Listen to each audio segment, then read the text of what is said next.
आर्थिक पहलू ऐसा जो मेरे और आपके घर के किचन तक आता है, वो इस वॉर, इस गैर कानूनी युद्ध का आर्थिक पहलू एक एक भारतवासी को झेलना पड़ेगा। मैं आंकड़ों के साथ मैं आपको बताता हूं कि व्यापारिक पहलू क्या है और क्या नुकसान हमें इसका होने वाला है। आप आइए, जो स्ट्रेट ऑफ हॉर्मुज है, जिसको ईरान ने अभी बंद कर रखा है, ईरान ने दो देशों के लिए वो स्ट्रेट ऑफ हॉर्मुज उनके जहाजों के लिए खोल दिया, चीन और रशिया। भारत का नाम उस लिस्ट में आपने अगर उम्मीद की हो तो गलत उम्मीद की थी, नहीं है। क्यों नहीं है वो आपको मैं बता ही चुका हूं। प्रधानमंत्री की आपराधिक चुप्पी, प्रधानमंत्री का गैंग्स ऑफ एप्स्टीन द्वारा जो कंट्रोल है प्रधानमंत्री के ऊपर, प्रधानमंत्री के मुंह से एक निंदा नहीं निकले, प्रधानमंत्री के मुंह से एक शोक का शब्द नहीं निकले, ये कारण है कि स्ट्रेट ऑफ हॉर्मुज जो चीन और रूस के जहाजों के लिए खोल दिया, ईरान ने भारत के जहाजों के लिए बंद है।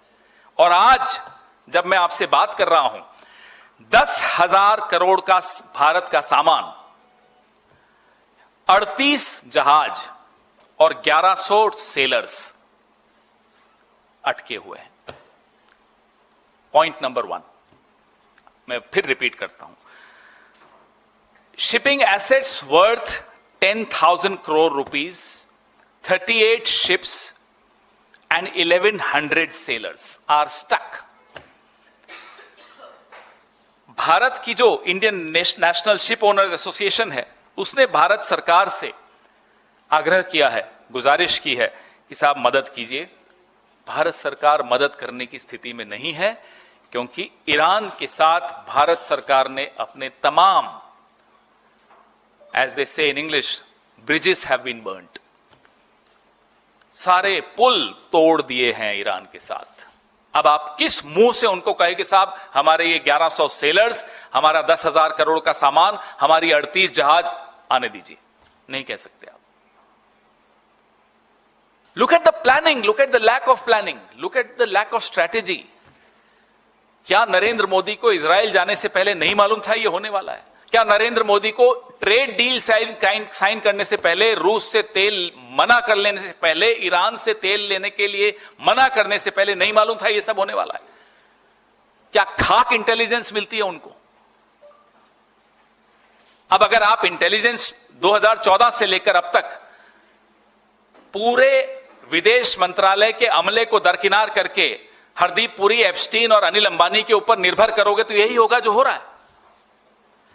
अब मैं आपको बताऊं कि पिछले 5 साल में भारत सरकार जो क्रूड ऑयल लेता है उसका आधा, लगभग आधा, और जो एलएनजी लेता है उसका भी आधा, और जो एलपीजी, जो हमारे घर में गैस होती है, 85% उस एलपीजी का इस स्ट्रेट ऑफ हॉर्मुज से निकलकर आया, जो आज बंद है भारत के लिए। नुकसान जो होने वाला है हमारे आपके घरों में, हमारे आपकी जेब को, ये नुकसान होने वाला है। जो हमारा हाई स्पीड डीजल है, जिसका 22% रोड ट्रांसपोर्ट पे जाता है, ट्रकों में और इन सब पे, 14% रेलवे उस पर निर्भर करता है, माइनिंग और क्वायरिंग पे 13% निर्भर करता है, मैन्युफैक्चरिंग 12% इस डीजल पे निर्भर करता है, shipping 7%, agriculture and food processing 4%, power generation 4% और मिसलेनियस 26%।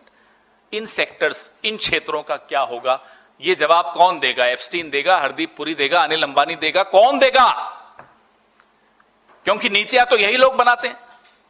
किस देश से रिश्ता रखना है, किससे नहीं रखना, ये तो मोदी के हाथ में ही नहीं है, क्योंकि मोदी की जो डोर है वो किन्हीं और हाथों में है, गैंग्स ऑफ एप्स्टीन के हाथों में है। गुजरात गैस ने अभी एक निर्णय लिया कि जितने उनकी गैस सप्लाई की एग्रीमेंट्स है इंडस्ट्रियल यूजर्स के साथ, उनको रेस्ट्रिक्ट कर दिया गया, उनको सीमित कर दिया गया, क्योंकि संकट की घड़ी है। अब 32% जो गैस, उस पे निर्भरता फर्टिलाइजर्स की है, 32%। सिटी गैस डिस्ट्रीब्यूशन, जो हमारे यहां कुछ जगह पीएनजी, ये सीएनजी है, जो पाइप्ड गैस है, वो है 19%। पावर 12%, रिफाइनरी 8%, पेट्रोकेमिकल्स 4% और बाकी जो है ceramic, chemical, glass, metal, small customer है वो 25%। ये हालत हो गई कि अब फर्टिलाइजर मैन्युफैक्चरर्स ने ऑलरेडी अपना आउटपुट कट करने का निर्णय लिया, क्योंकि कतर में जो लिक्विड एलएनजी की सप्लाई आती है वो सस्पेंड हो चुकी। तो मिडिल ईस्ट में जो गैर कानूनी युद्ध हो रहा है उसका मेरे और आपके किचन पर जो प्रभाव पड़ रहा है वो सुन लीजिए। आज राहुल जी ने एक ट्वीट किया, आपने देखा होगा।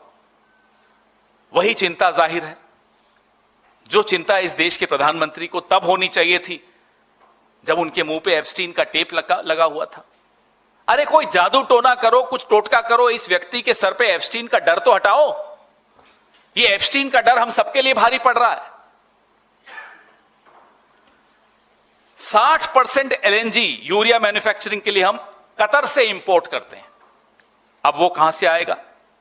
हमारी लॉन्ग टर्म एग्रीमेंट्स हैं कतर के साथ, लेकिन आ ही नहीं पाएगा।